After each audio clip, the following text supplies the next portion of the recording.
Greetings, everyone. Your cartoonist pal Stan here for another episode of 50 Years in the Dungeon, show I put together to help celebrate the fact that 2024 is the 50th anniversary of the game Dungeons and Dragons and role playing games in general. So I'm inviting folks I know or have contact with who've been involved in the development of D&D and other role playing games to come on in and have conversations about you know, why we love this thing we love and do. And those of you who are watching, most of the people who are watching this, you're used to this being live. Hey, we're not live today. I'm recording it. Though we should have some people in the chat room with me. I am not available on whatever Wednesday this is, so I hope you're doing well. Um, I'll be back live on the following Wednesday. Not even telling you what dates they are because I don't remember. I write it down so I don't have to remember. Anyway, today my guest is someone who's come up in conversations previously. It is cartoonist and game designer Jeff D, who is one of the early members of the TSR Art Department and has gone on to do a lot of very interesting game design and illustration work on his own. We'll talk about all of that.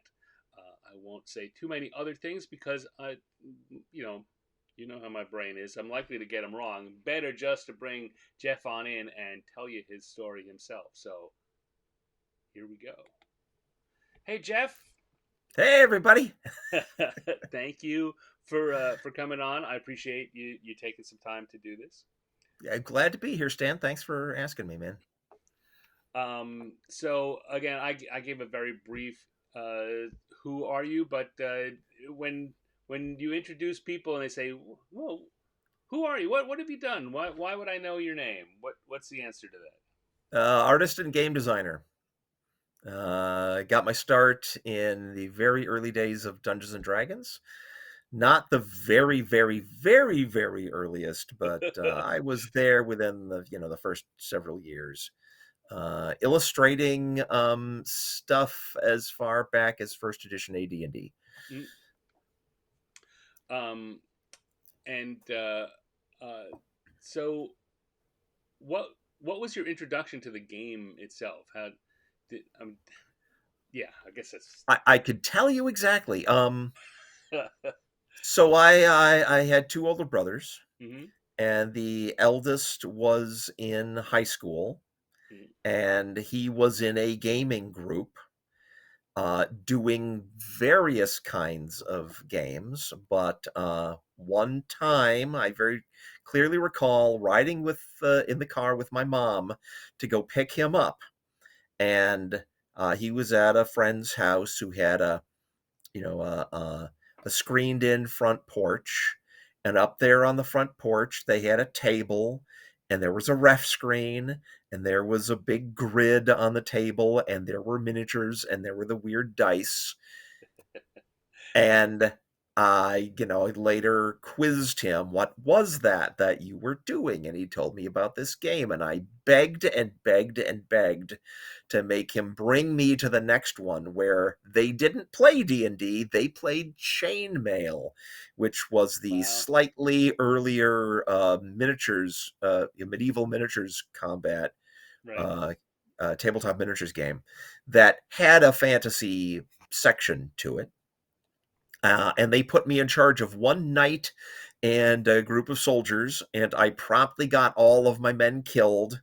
And then there was an orc fort nearby, and my one remaining commander figure ran into that fort and started attacking individual orcs. I was role playing my guts out right, before it was even really an RPG.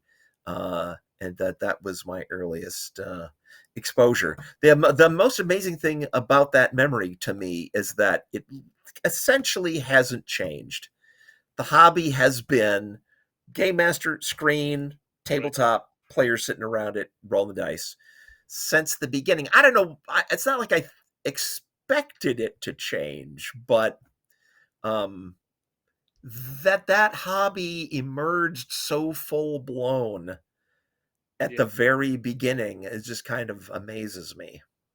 yeah. Uh, So was that was D&D around? Was this chainmail? I mean, chainmail came before D&D. Were Yeah. were they playing D&D on other nights, or was this still pre D&D? That's like the group. No, the D&D was out. That first time I saw them, they were playing actual, the original small box set. Right. Wow, The the, box the set. white Uh, boxes, the the dice. wood grain Yeah, the box, wood the grain. Yeah, original, the original. original. Um, yeah, that was fully out at that time, but they just the group did different things on different Right. weeks, so it just they were doing something different when I showed up. And it's interesting. I When mean, I it's tried when I tried to explain what I had seen to my friends, we attempted to simulate what they were doing, and I wound up drawing what was essentially my dungeon map was a vertical cross section of a dungeon with the right. layers stacked, right, with stairways going up and down, which is not at all how you do it, but that's as close as I could figure. Um, in the first time, the my actual first official role playing game experience wasn't D&D. It was Boot Hill. Really. I got hold of a copy of Boot Hill, and um, I guess I game mastered it, but I also was playing in it Mm-hmm. because we didn't know what we were doing, and there was a shootout on a train, and my character had a shotgun, and they were being attacked by the bad guys, and there was a dude like standing 10 feet in front of me, and I shot at him with my shotgun and missed. And that is the moment that I got really interested in how game RPG mechanics work, Right. Right. because that didn't I needed to Miss. know that yeah, that made some kind of sense. And if it didn't, I wanted the rules to change to make it make Right. more sense. So where did you grow up? What part of the country was that? Oh, well, so conveniently, I grew up about a half-hour drive south of Lake Geneva, Wisconsin, in the Chicago suburbs. Mm, So after learning about D&D, I used to go up to Lake Geneva and shop at the Dungeon Hobby Shop back when like there was a converted house where the right. ground floor was the hobby shop. It's the place that is now the museum, right? Mm-hmm. The ground floor was the hobby shop, and the upper floor were their offices, and we would go up there every few weeks to see what was new. So like when Traveler first came out, I saw that on the shelves, right? um I remember when the monster manual came out for AD&D, Right. spotted that there, because that was like in color and Hard. Yeah. hardbound and stuff. I could Yeah. barely believe that this thing was getting so official. um yeah, so I was conveniently located, and by by the end of that period, I was in high school and cartooning in our high school newspaper and Mm, stuff, and bringing pictures that I had done up to show the guys behind the counter at the Dungeon Hobby Shop. And every once in a while, a guy from upstairs would be there and see what I had done, and that's how I got my connection that led to work after a couple of years at the Kubert School. nice. So you went. I did. You know what? I didn't know you went to the Kubrick school. Yeah, Joe Kubert School of Cartoon and Graphic Arts. Well, I know this is about D&D, but let's talk about that for a second because Okay. I I've only known one or two people that went there. Uh-huh. What was your experience with the Kubrick school? Um, so imagine, if you will, all Yeah, right, you go to a class. It was this big old house, yeah, yeah, like thing that probably used to be almost a mansion. 3 or maybe 4 floors. It was gigantic, and ancient carved wooden balustrades and stuff, right. right? And you'd go into a class, and you'd sit down. They did have kind of like school furniture in it, but all of the instructors were not instructors, they were working artists. So Right. like the guy who did the Right. Dondi comic Yeah. strip was one of our instructors, right? Uh and they'd go up to the big easel at the front of the room, and they'd look at us, and they'd look at the easel, and they'd go, I don't know, well, so yeah, what you do is you just kind of draw, and they would draw some amazing thing, and we'd all be sitting there slack-jawed. I mean, that's about as much of a school as it was. The greatest thing about it is that, for each year that I was there, I got to spend all of my free time drawing. It Right. wasn't There wasn't that much about it that was structured instruction. Right. You know what I mean? Um, Yeah. I mean, I don't want to talk it down. It was an amazing experience, but it was like that. and a lot of people I know come out of almost any of all the people I know go to art school, and a lot of them, there's a significant percentage who come out with a story similar to that, no matter what the art school is, right? Some places are better at teaching than others, but in the end, what matters is that they got to spend all their time drawing, and Yeah. hopefully they got good feedback on it. Yeah. I'll tell you, almost the best thing that I learned while I was there wasn't from there.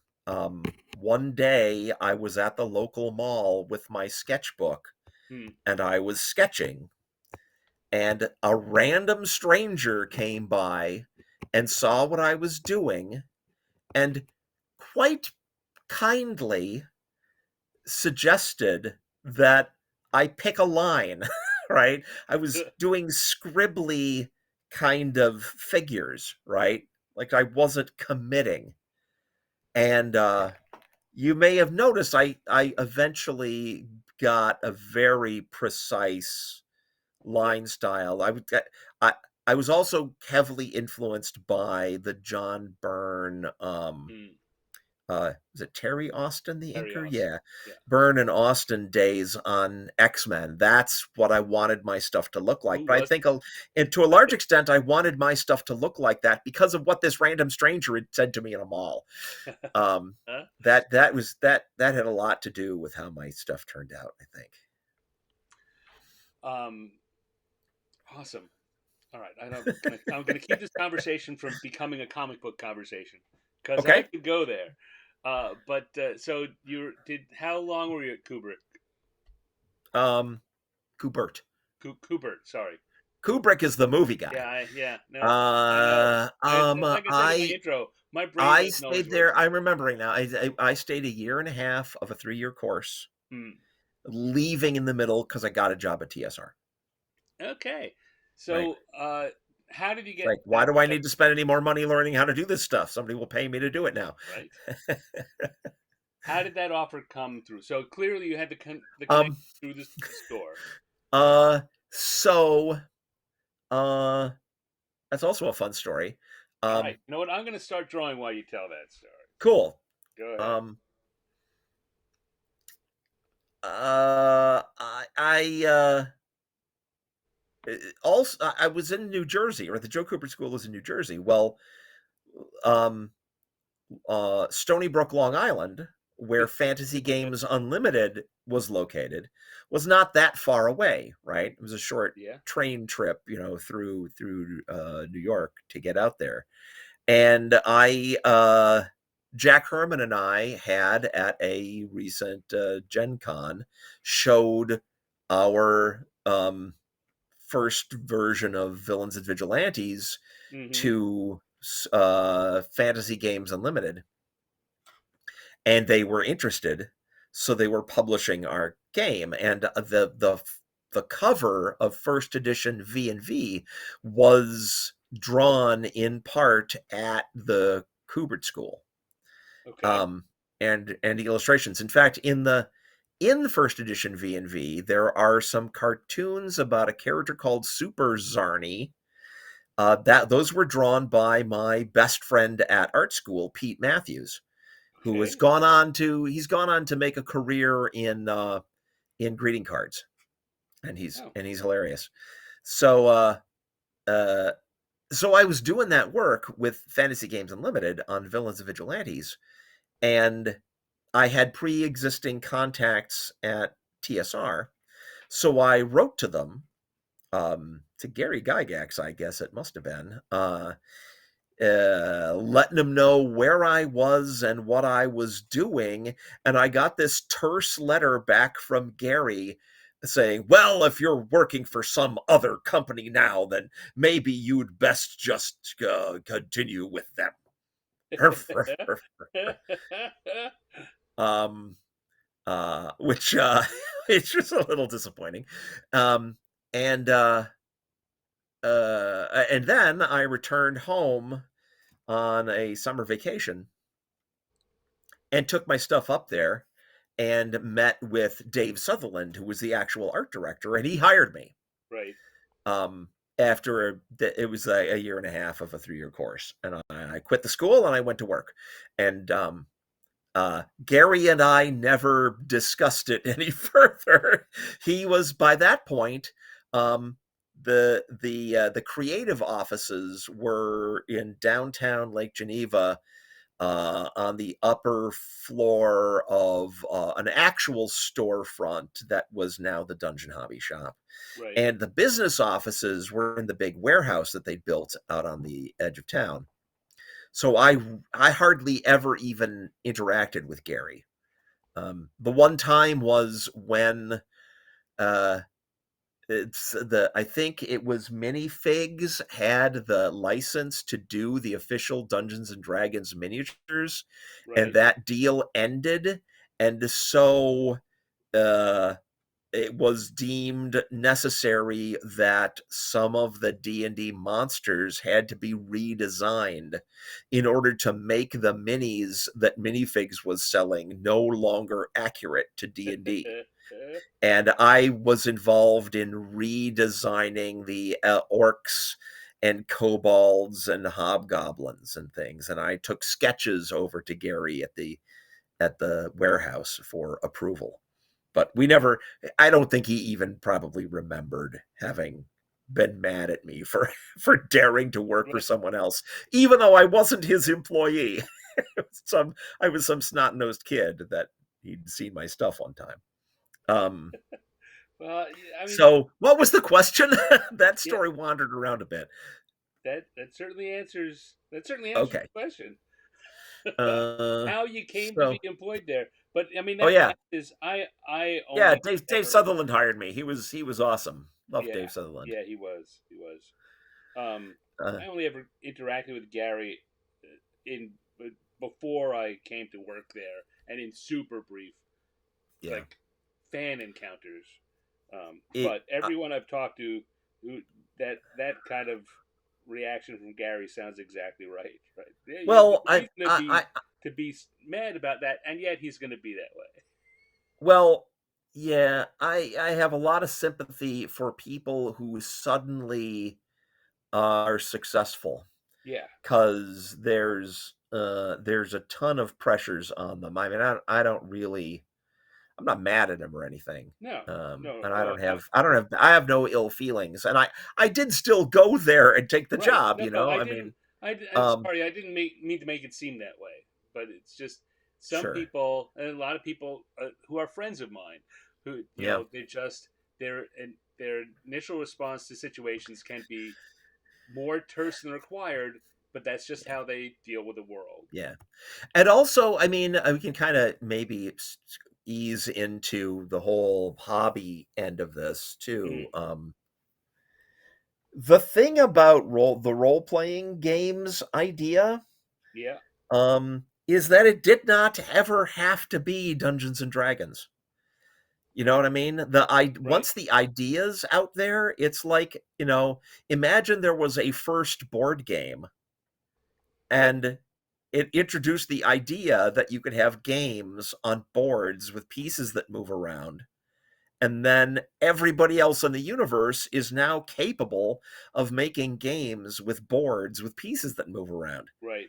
And yet you're the first publisher of such a thing, and you're feeling like there was something that you're feeling proprietary about that, but Right. there's no way to control it.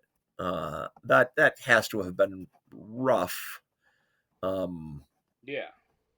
so I can understand, the pressures that he may have felt he was under. Uh, but I mean, that's still true to this day. They're role Yeah. playing the concept does not require Dungeons and Dragons. Um. So when you got there, what were some of the early things you worked on? The very I think the very earliest thing I ever did was an illustration in the Monster and Treasure assortment. No, I bet that's wrong. There was a book that had a bunch of characters in it. The Rogues Gallery. Rogues Gallery, that's the one. And I did a big paladin standing over the head of a slain dragon. Okay. All like heavily superhero inspired, and a lot of people remember that piece. I think that may have been the very first thing that I did. Uh, Um, so what was it like on to be on staff? Uh, what what was the workflow like? ah, so we would get the writers upstairs from us would have either written or edited a submission of say a module Right. and laid out the pages, and we would get these copies of those pages in like non-photo blue, just because that's the way they came, and with blank spaces left on them where it was convenient for them. Right? Hmm. No art person was involved in the choosing of where the empty spaces went. Right? It was purely editorial. And so our job was fill them empty spaces. And so you'd read the page and try to find the most interesting thing that you could depict from there, which is why you get occasionally a picture of an empty room. If you were lucky, there was some kind of trap or puzzle or something that you could depict, right? Um, and that was the job. And then we'd draw those things, and I guess Dave Sutherland signed off on them, but I don't remember any particularly uh, formal review or acceptance process. We just kind of did the art. Oh, and I also don't exactly recall how we decided who would do what. Um, I think that was Dave. I think he handed those pages to us with the Right. with the blank spaces, handed them to individual artists, and at a certain point, it became more like whole books or whole chapters of things like the deities and demigods that were assigned mostly to one artist or another, leading to a little tug of war between me and Errol Otis over who got to do the Cthulhu stuff. Right. And he won, and he was the right person to win, no question. Right? I just wanted it. Well, I don't Uh, blame you. so it was like that. It was rather informal, and we got to figure out how to fulfill the requirement of illustrating those pages.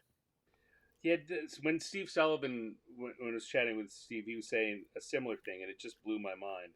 That it was here's 5 pages. You do the art that goes in these 5 pages.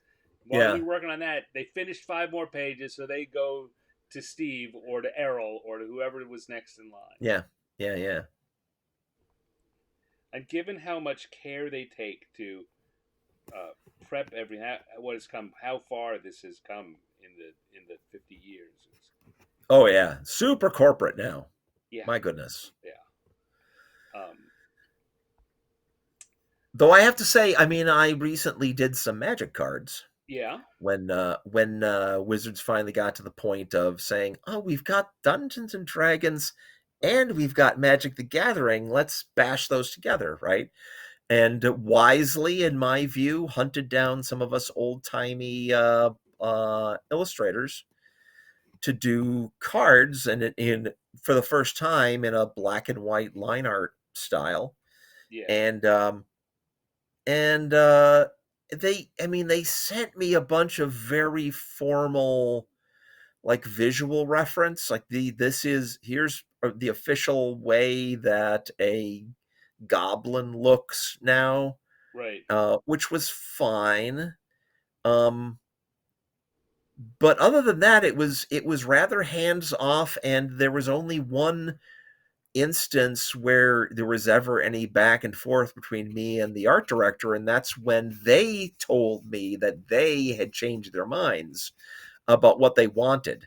There was a goblin card, the Goblin Javelineer, Yeah. that they wanted it to be a woman goblin, Okay. and it's a light infantry javelineer, so I put her in like a leather bikini kind of thing, and they go, "Oh, no, we're going to need you to put, more armor on her." So then I upped that to like full leather body armor. And they looked at that and they said, "You know what? We would rather you just made this a guy." Um, and that's the only time anything like that ever happened, and they paid me for every revision. Right. Yeah. So They're I good can't. about that. I know there's a lot of issues that some fans have with Wizards. I will just say, the one way that I interacted with them professionally, there was a second way, but on this issue, they were very easy to deal with. They paid extraordinarily well. The other thing was when I was doing my Kickstarters, recreating my original illustrations, which had all gotten dumpstered. Right. I don't know if you know that story. Um, We'll uh, get that story in a minute. um, they were, again, Wizards was very easy to deal with. That process has gotten more formalized over time, but not till I'd pretty much finished all my recreations that I really wanted to do. So, uh, um, I have not much in the way of personal ill will toward Wizards Right. either. Um, so you say your original stuff got dumpstered. Uh, Yeah. People are shocked, always shocked to hear those stories. So let's shock them again. How did that possibly happen? What do you mean you? I wish that I knew more details, or maybe I'm glad I don't, because I don't know. Somebody in the world who was working at TSR, between the time that I left and the time that Wizards bought them, Right. somebody it made the decision. Ooh, we've only got so many filing cabinets to keep old art in, and we don't need it anymore, and we've got more art being created. This old art is just taking up space, and they took great armloads of it and threw it in the dumpster. um, which was almost everything I ever did there. I assume other artists suffered the same fate.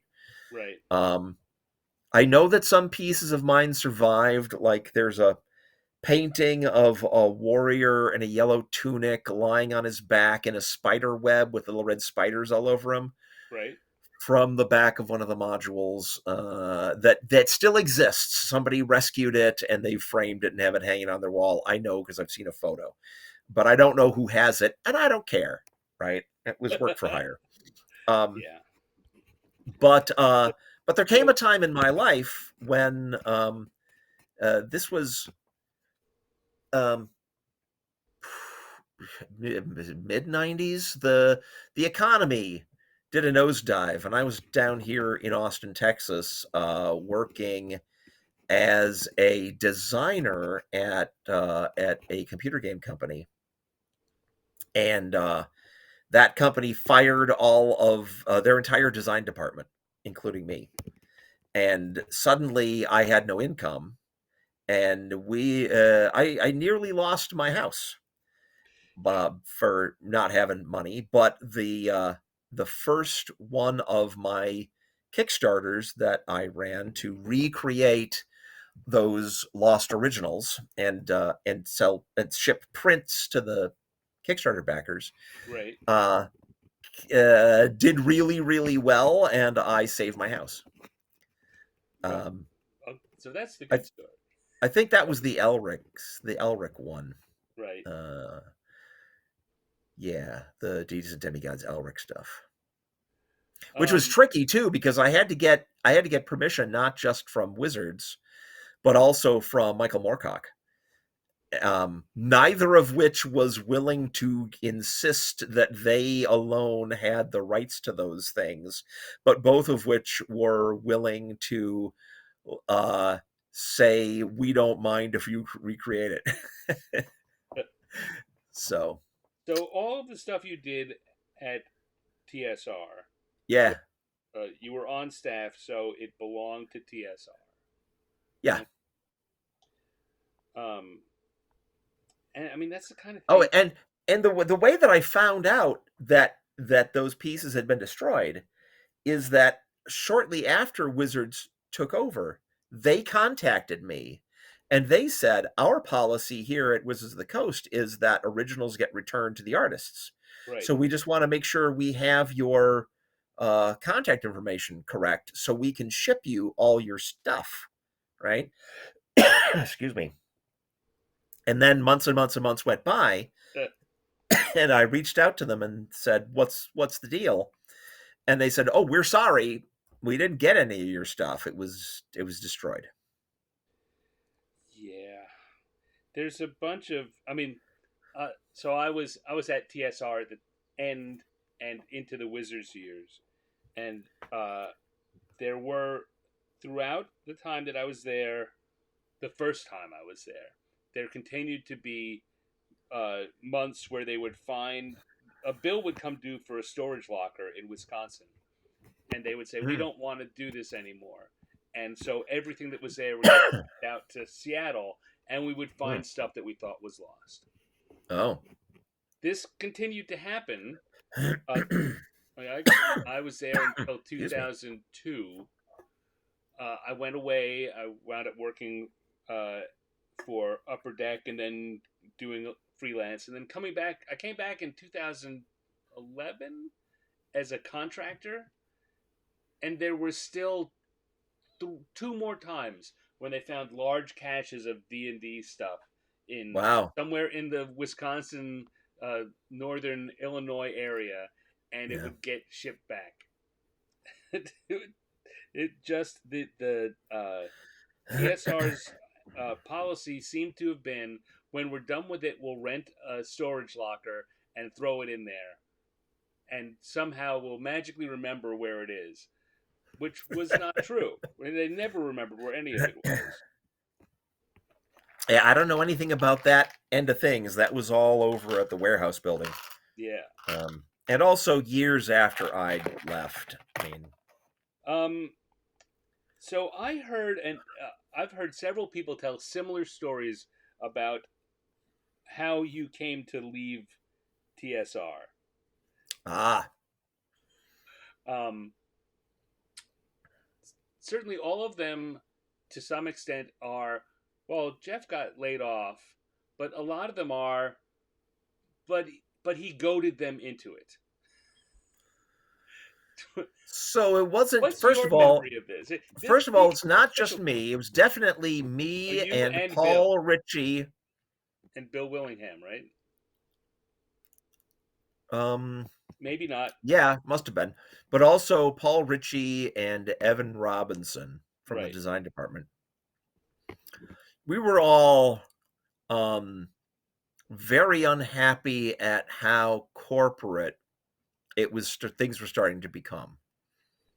Because as far as we were concerned, we're in an industry about making stuff that is supposed to be fun, and they needed to get out of our way and let us make the fun.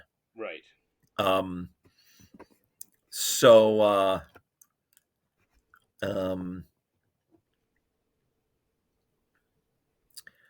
this just sort of blurs into the story of me leaving Origin as well. So I don't want to get the details mixed up. Anyway, we were openly not on board with some policy and some new policy from corporate management, and so we got invited to the office and given our walking papers. Okay. All right. The a version I've heard a couple of times has it that on the day when they started laying a bunch of different people, there was one of the early big layoffs. Right, That the purges. right that you and a couple other people had come to basically said, well, if they can fire them, they can fire anyone, and they're Mm-hmm. going to get rid of me for sure. So you started Right. dramatically giving stuff away from your office, and that the powers that be saw that and said, all right, we'll fire them too. I remember the attitude that you describe. I don't remember giving any of my stuff away, but more or less, yeah, that's the gist of it. But luckily for me, I had a pre-existing connection with Fantasy Games Unlimited, so losing the TSR job was not that big a deal. I just went out and started working full time at FGU. um, so you were talking a bit just before about the Kickstarters and the art that you've done Mm-hmm. to recreate these lost originals. What uh, um, what are some of the pieces you've done that for? Oh my gosh, it would be easier for me to list the few that I haven't done. Well, what are some of the ones that are either you're you're proudest of or have good a story or two attached to either the original or the recreation? Um, I don't know.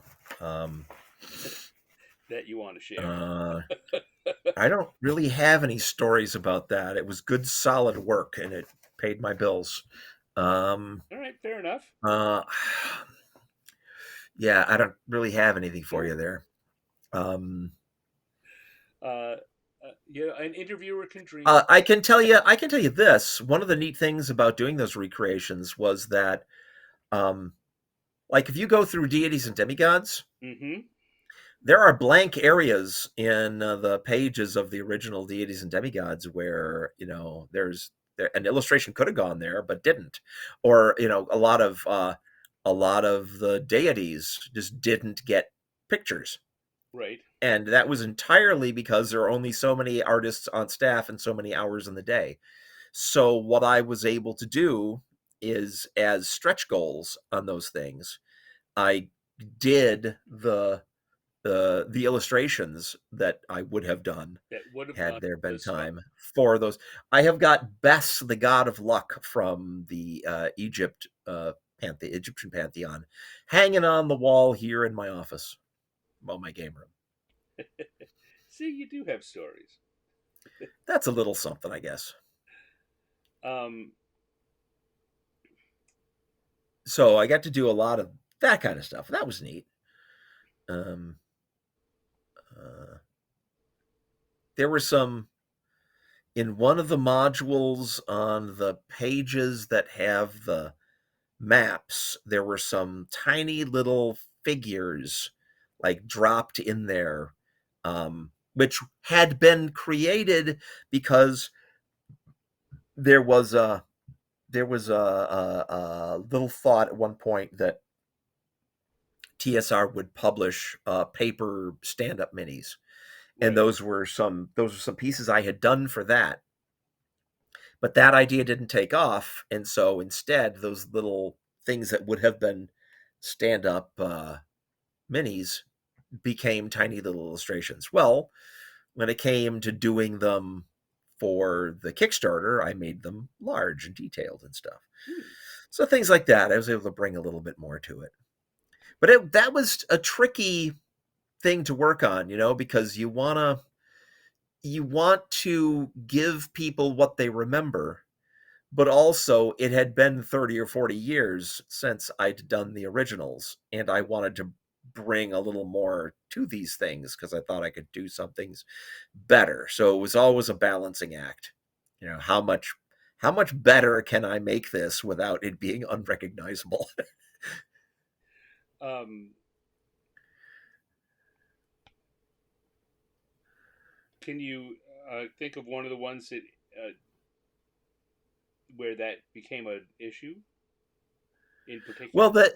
that whole thing was actually sparked by a friend of mine here in Austin, asking me, could I recreate my drawing of Elric from that edition of Deities and Demigods Right. for him personally. And I did that. And on that one, this is pre Kickstarter, right? I Mm-hmm. didn't hold back. I just went kind of over the top with adding detail and stuff and correcting some of the anatomy and things. And it was it was that little tiny freelance assignment gave me the idea, well, maybe a lot of people would like to see these things, and the originals did get destroyed, so there's sort of a sense to it. Right. And that guy allowed me to use that recreated Elric, so that's the one piece that really doesn't isn't limited the way that I felt uh, I had to constrain myself on a lot of the others because it was done beforehand. Yeah, I would think that most. Well, I was about to say something I knew wasn't true, but the audience is split between people who want it just the way it was, and people are happy to see the you know 30 years later Jeff D put his 30 years of experience into making that drawing only better. Well, as it turns out, nobody ever confronted me about this, Yeah. and I'm sharing the turmoil that was going on inside my head leading up to this, right? But particularly, consider those concerns on top of the fact that I was about to lose my house and I really needed to do this Right. right. It all worked out. Well, I'm And later, when I got the Tecumel license, right. and did my new game in the setting from TSR's Empire of the Petal Throne, um, I there are a crap ton of very unique monsters in that, Right. and so I did a series of Kickstarters because I knew how to do that then, where I was creating illustrations that would eventually be for Baythorn, my Tecumel RPG, Mm-hmm. um, and selling the prints to essentially that's the backer bonus is the prints of these creatures. That's how I was able to illustrate that huge book, um, by getting fans to subsidize the illustrations. Um, what uh, what is it that drew you to getting the Tecumel license? Ah, okay. This is going to go a very dark place, Uh oh. but um, so Empire of the Petal Throne was the second role playing game that TSR ever published, Mm-hmm. less than a year after original D&D.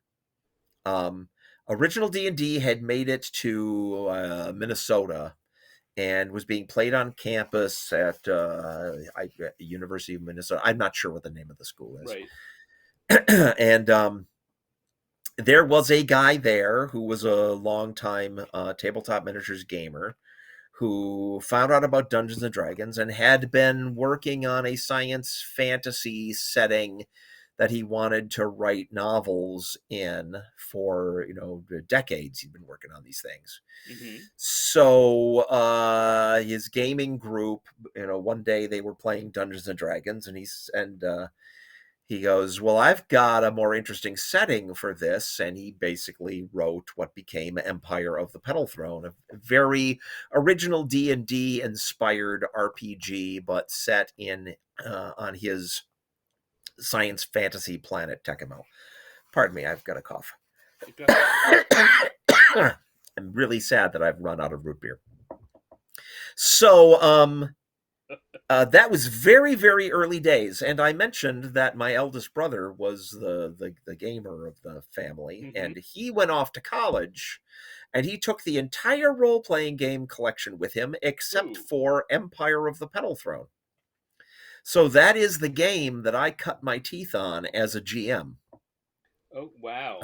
For the years of him being away at college, that was the RPG that I had.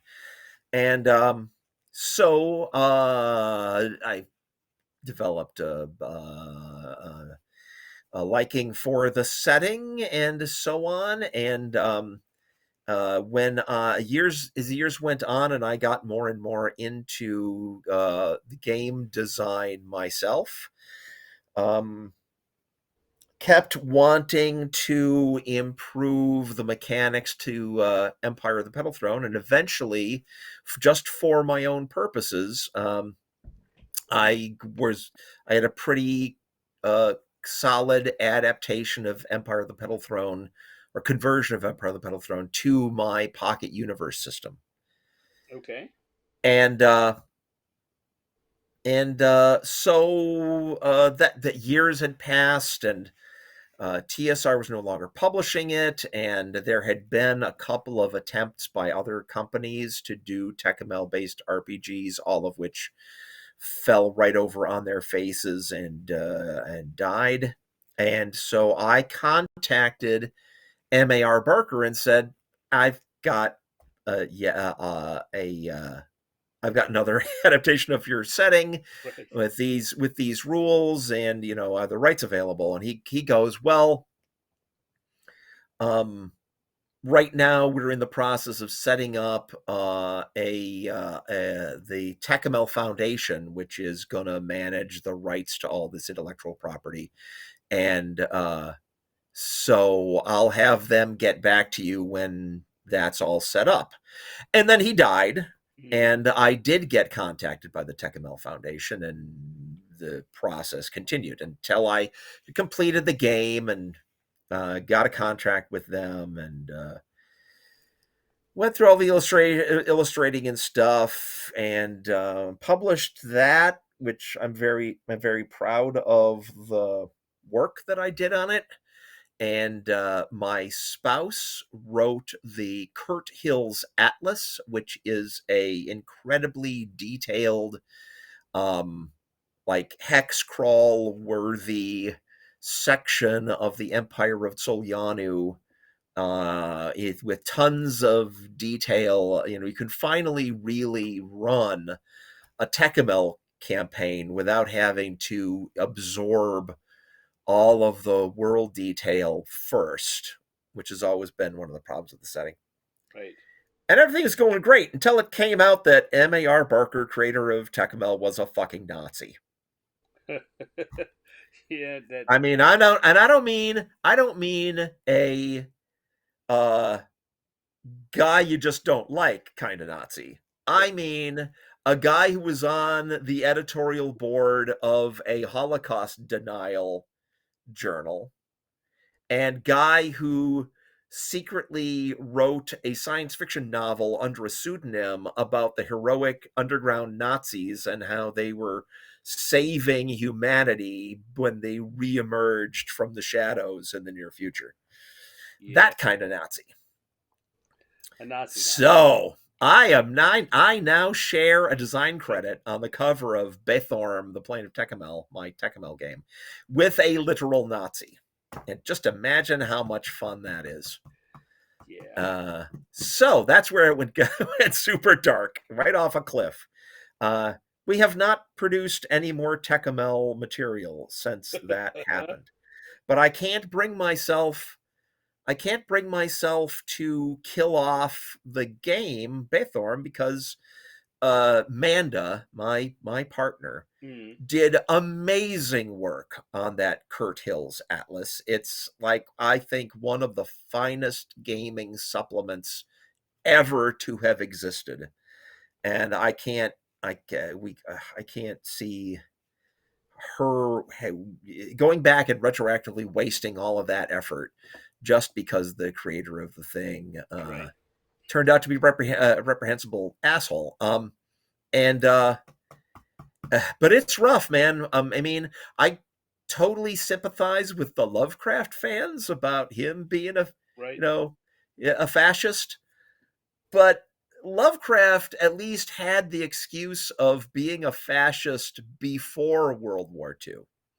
You know, That's when you could, it's a stretch, but you could try to argue that he didn't see where it was going. Um, you can't say that about a guy who's a professor at a university, since the 50s has been doing all this stuff. So, yeah, ugh. Let's move on. but it's That, certainly. I mean, when we can move on if you'd like, but it raises that interesting question of the, there's a lot of what he did create in Tekimel, which is fascinating and worth yeah, exploring. yeah, But yeah. But here's the how thing. do you Here's do the that with a thing. conscience? Yeah, I can see playing like an ancient Rome RPG, and there's slavery, right? Because they had slavery in ancient Rome. right, And I can see including that in the RPG, uh, and but also still, saying to the people playing, who buy your game, look, we put this in for historical completitude, but you're not obligated to stick with it, right? right, Make this your own. um and But when it's a fictional setting, yeah, and the person that created it was a Nazi, and there's slavery and things, it's a lot harder yeah, yeah, to say to yourself that it doesn't matter, that it was just trying for some sort of, similarity to. Yeah, and that's how I always used to describe the Tekkamel setting to people, right? Yeah, it's like ancient elements of ancient Babylon and ancient Central America, right? It has those kind of vibes. And those people had slaves, right? So it's sort of got pseudo historicalicity things, but you can't say that when you know what right, the inner thoughts of the creator were. That stuff is there on purpose. yeah. That makes it rough. It's I certainly agree. I don't agree with one bit of what you said. The complicating factor, and I think that as someone who's thinking about publishing or writing for or doing something to uh, um, put out something that will promote this guy and his work, um, Yeah, yeah. there's no doubt. How do you conscious that? But Well, if, thank goodness he's dead. right, There's that. But he does have a wife who is still making money. Behalf of his estate, she is still bringing in money off of Tekkamel related things. yeah, And you can promise to me, as the Tekkamel Foundation have promised to me, that, oh, she didn't know anything about him being a Nazi, and doesn't share those feelings herself. Yeah, but he was secretly one for decades. How do I know any of that anymore? right, It's really hard. It's really hard. I yeah. I would completely bail. Honestly, I would have completely bailed on it if it wasn't for the fact that Manda made a thing that I think is so amazing that it has to stay in print. So, Um, so her source book, right, which is all, that's all her stuff. There's very little. That's the reason why the Tekkamel Foundation allowed us. We wanted to make develop a portion of the map in detail for gamers for usability, right? Right. Because the original maps for that game, a hexagon is like 100 miles. Yeah. It's pretty useless for day-to-day adventuring. We wanted to make something at that scale, and so they basically found a portion of the map that had as little as possible published about it, so we could do that development ourselves. And boy, she did, and it's great. But underneath it all, that world, man. Anyway, let's move Okay, on. let's move on to something else then. So we talked about the fact that Villains and Vigilantes was what Oh yeah, got that started before uh, yep, you came to TSR, and it was where yep, you went after you left yeah, TSR, and that also is still around in a new format. yeah. So the fun little tidbit. Just as I was leaving TSR, they began their negotiations with Marvel that eventually became their Marvel Superheroes role playing game. Right. But there was a little bit of talk since Jack Herman and I had been developing second edition Villains Vigilantes, which is markedly different from first edition V&V. Mm-hmm. There was a little bit of talk about maybe making what became second edition, i.e., revised V&V, right? About taking that to TSR as a submission and say, how about use this for your Marvel game? That is not how it turned out. And, in retrospect, I'd be a lot better known if that had happened. But it gave us the freedom to do what we wanted with it later. Um, but there's another fun dark story. Yeah. We were involved You in a seem to have a lot of fun dark 5 year stories. long legal battle with the original publisher of Yeah. that, about which I am legally not allowed to say very much about because of a non-disparagement clause in the Uh-huh. eventual settlement. What I will say is that Jack Herman and I wound up founding Monkey House Games, which is now the sole publisher of all editions of the Villains and Vigilantes role playing game and the adventures that Jack wrote that had previously been published by FGU. Right. So now it's got a different name. Right? So after we won that contract, I mean, the revised V&V is now coming out from us, and it's still the same, but we added a little material. But what we wanted to do all along, since it had been again like 40 years since the last update, Right. is we wanted to do a new edition. So the outcome of the legal battle is that the original publisher gets to retain ownership of the Villains and Vigilantes trademark, but we have freedom to use that trademark for things we make, Right. right? But we weren't going to be allowed to ever sell it. And so, because someday there's going to need to be a new owner of Villains and Vigilantes. So we needed to rebrand. Uh, and so the third edition Villains and Vigilantes is still Villains and Vigilantes, but the big title on the cover is Mighty Protectors, which is a Right. callback to our home gaming group. Right. Are you looking at the clock? No, I'm looking to see Are if you we have for a copy? detectors Oh, here or if it's on the shelf over there. I don't have it here. But there we go. Yeah, wouldn't it be great if I was holding one up too? I just happen to have it here because this is my gaming table and I was running it recently.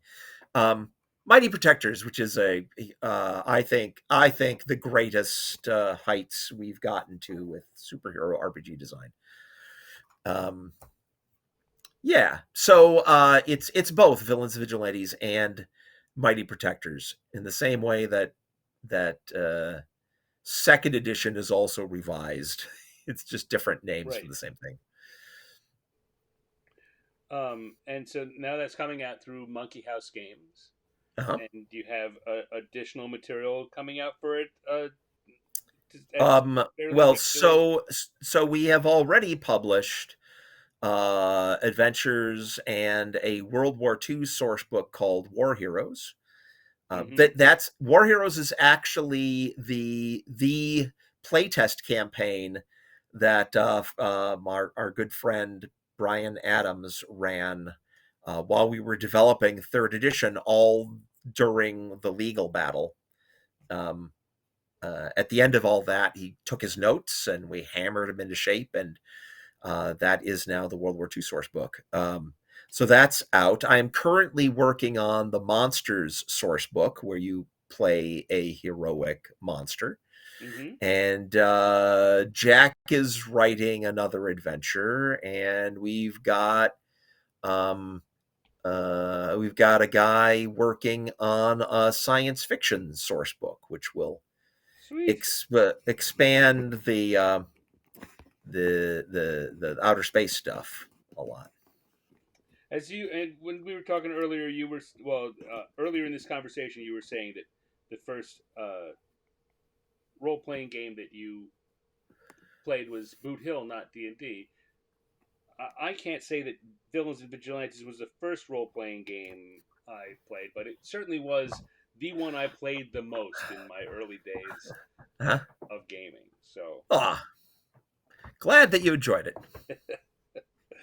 all right. So we're about an hour, so I'm going to pause here. I'm going to be finishing this off screen. Those of you who've watched before know I'm going to finish this, pull up the rest of the sketch. That'll get finished eventually. If you are a subscriber to our free newsletter, you'll get to see it first. Otherwise, you'll have to wait with the rest of the rubes till I decide to release it to the public. But I'll stop doing that. And we've been talking here for about an hour, and about a lot of the way back stuff. But the focus of the show, or the reason I started this show, is that this is the 50th anniversary of D&D and role playing. And I think you had something. I don't remember whether this was before we came on or after we came on, but you said something interesting about the idea that this is a game, or a game form, a hobby form, that although it's 50 years old and there have been a lot of changes, it kind of came out and it was what it was, and that hasn't changed much since. Right. I mean, Dungeons and Dragons is the first published game that partakes of this kind of play. But the idea of a game being a simulation of a world where um, things are not set in stone; they exist in your imagination, but they have reality and validity, and you can solve problems by oh, the game master, we're in a room, is there a chandelier? Oh, yeah. Okay, well, now I can swing on that chandelier to get up to the upper end of the broken stairway, right? um that kind of thing, and where you play a particular character, and where you follow that character's adventures over time. I mean, all these things, nothing in no games existed like that before. um, and so, and again, nothing against Dungeons and Dragons. They were the first. Right. The TSR were the first guys to put this all together and publish a thing. But uh, once that idea is out, I mean, that's why we have so many different role playing games on the market these days, right? I Yeah. mean, there's a lot of ways to approach uh, that concept mechanically, and that's what I love about doing RPG design is um, the coming up with different ways, different levels of abstraction that you can play at, and different processes for resolving conflicts and things. It's that all fascinates me. Yeah, I'm fascinated by the the crossing of the screens. You can point to lots of games, as you were just saying, where the pieces you have or the parts of the game represent characters or things, but all of the interaction is on the game surface, whatever that is.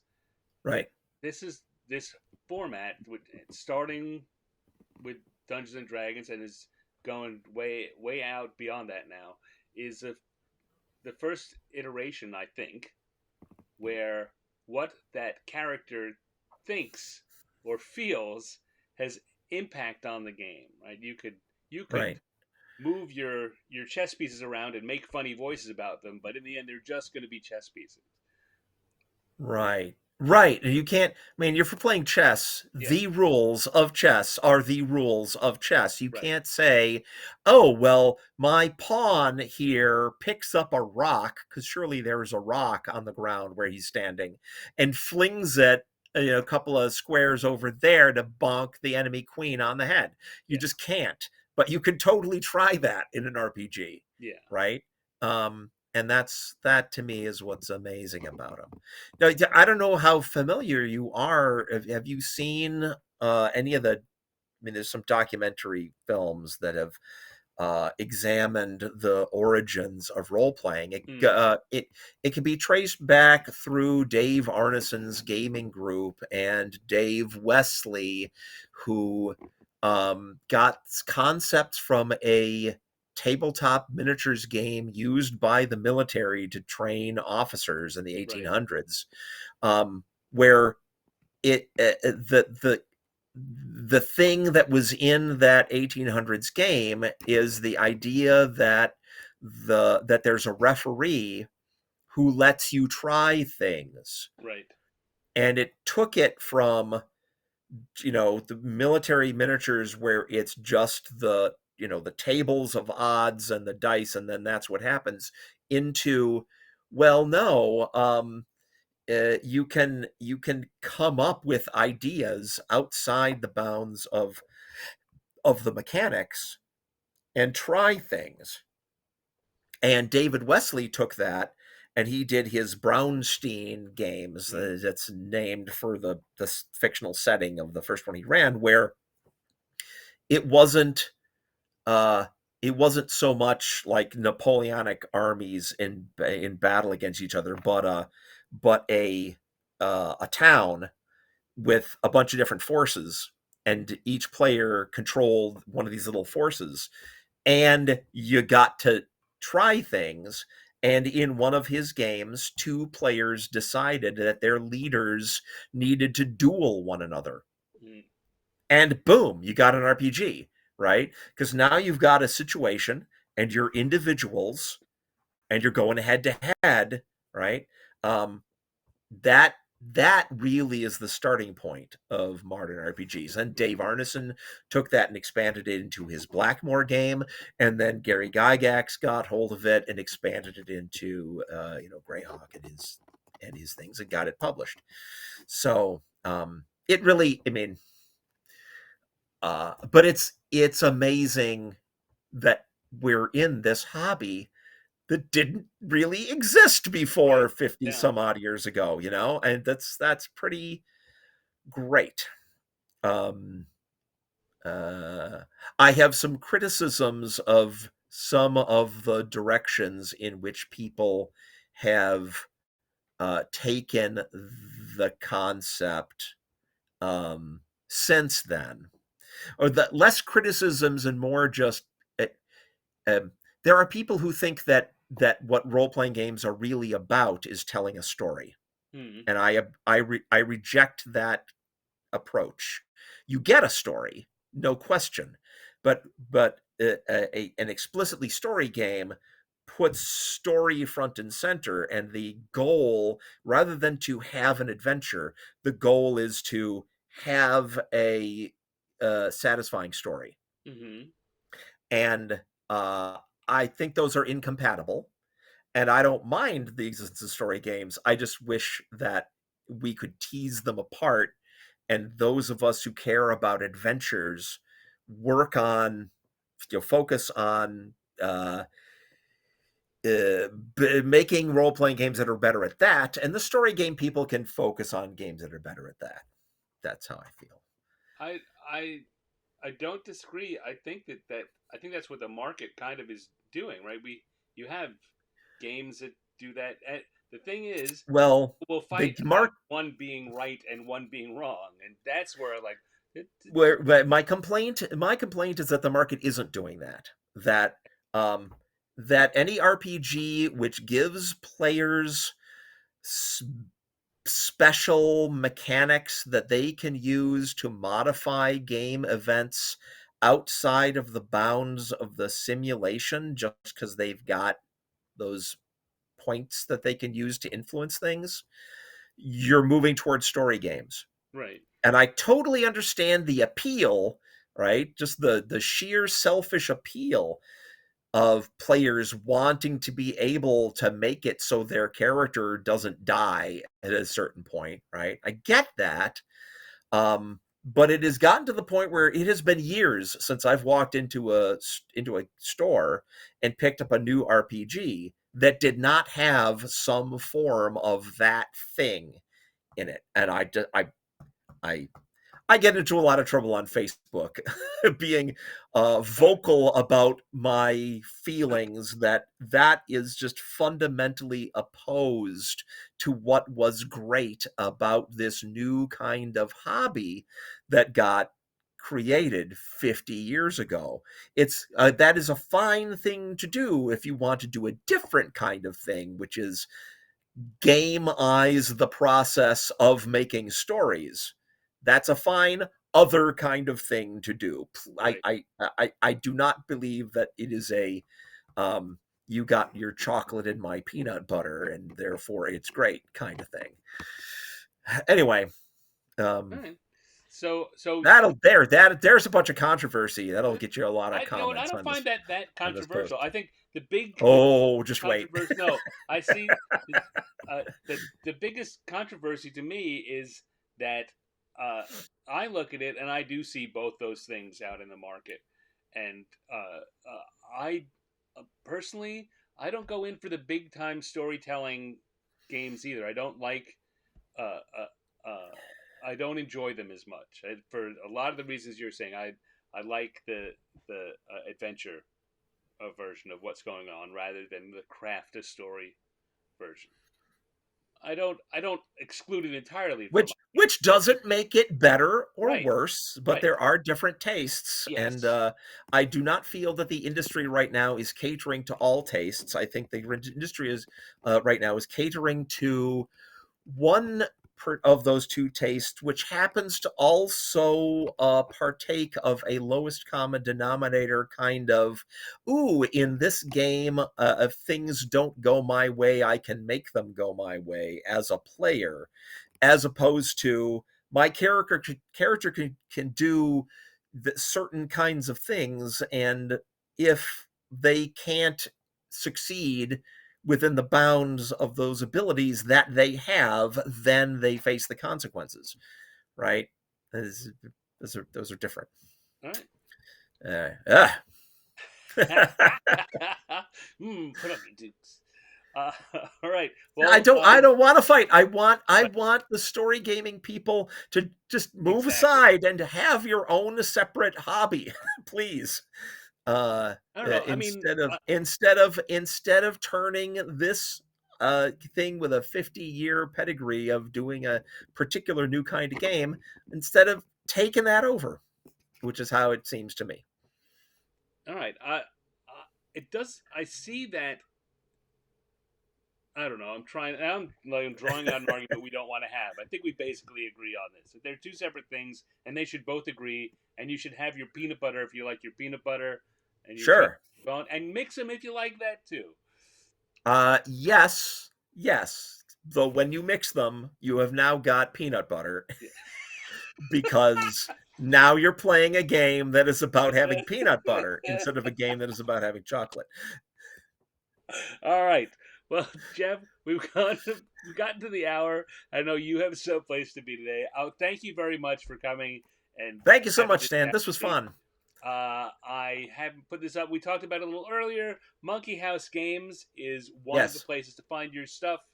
Uh, That's where you can find all of the Villains and Vigilantes stuff. and That's me and Jack Herman.